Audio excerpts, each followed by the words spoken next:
Bonjour, je m'appelle Jean Lhéritier, voilà, je suis un enseignant à la retraite, j'ai été prof pendant 40 ans, j'ai été pendant 26 ans professeur en classe préparatoire aux grandes écoles.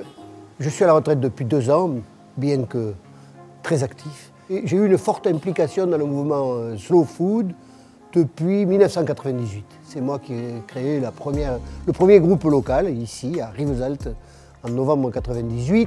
Mais pendant ces 20 ans, j'ai été dirigeant international de Slow Food. J'ai été pendant 7 ans président de Slow Food en France. Voilà, à partir de 2012, je suis revenu ici et là, il y a une sorte de redépart avec des gens différents et avec un projet différent. Au départ, c'était un mouvement constitué par des gourmets soucieux du maintien d'une certaine diversité gastronomique.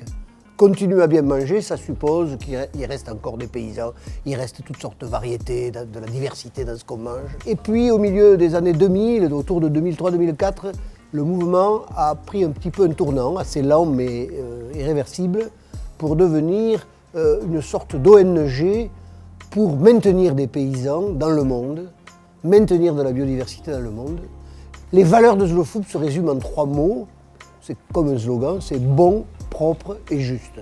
Pour que les consommateurs achètent des produits issus de l'agriculture, il faut que ce soit bon. Propre, ça veut dire respectueux de l'environnement, des écosystèmes, ne dégradant pas la planète. Et juste, c'est le souci de l'équation économique. Il faut que les paysans vivent, sinon ils vont arrêter. Il ne faut pas que le déséquilibre devienne trop fort entre des groupes d'industrie agroalimentaire qui laminent tout et des petits producteurs qui disparaissent. Donc, à partir de ce bon, propre et juste, on défend à la fois une alimentation bonne, propre et juste et une agriculture bonne, propre et juste. Sans agriculture bonne, propre et juste, il ne peut pas y avoir d'alimentation bonne, propre et juste. L'objectif de Slow Food, c'est de se battre sur tous les terrains pour défendre cette agriculture-là et l'alimentation qui en découle.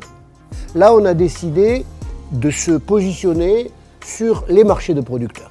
Parce que ces marchés de producteurs sont utiles, énormément utiles, pour la mise en contact entre les consommateurs, les producteurs, les cuisiniers. On a décidé, cette année d'ailleurs, et pour différentes raisons, de se donner un projet qui est le marché de la terre. Donc on l'appelle Mercat de la terre. Ce sont des marchés où il y aura strictement que des producteurs et des producteurs qui sont dans une pratique écologique. En fait, notre objectif à partir de 2021, c'est de les inscrire dans une sorte de label qu'a créé Slow Food il y a 10 ans sur les marchés de la terre.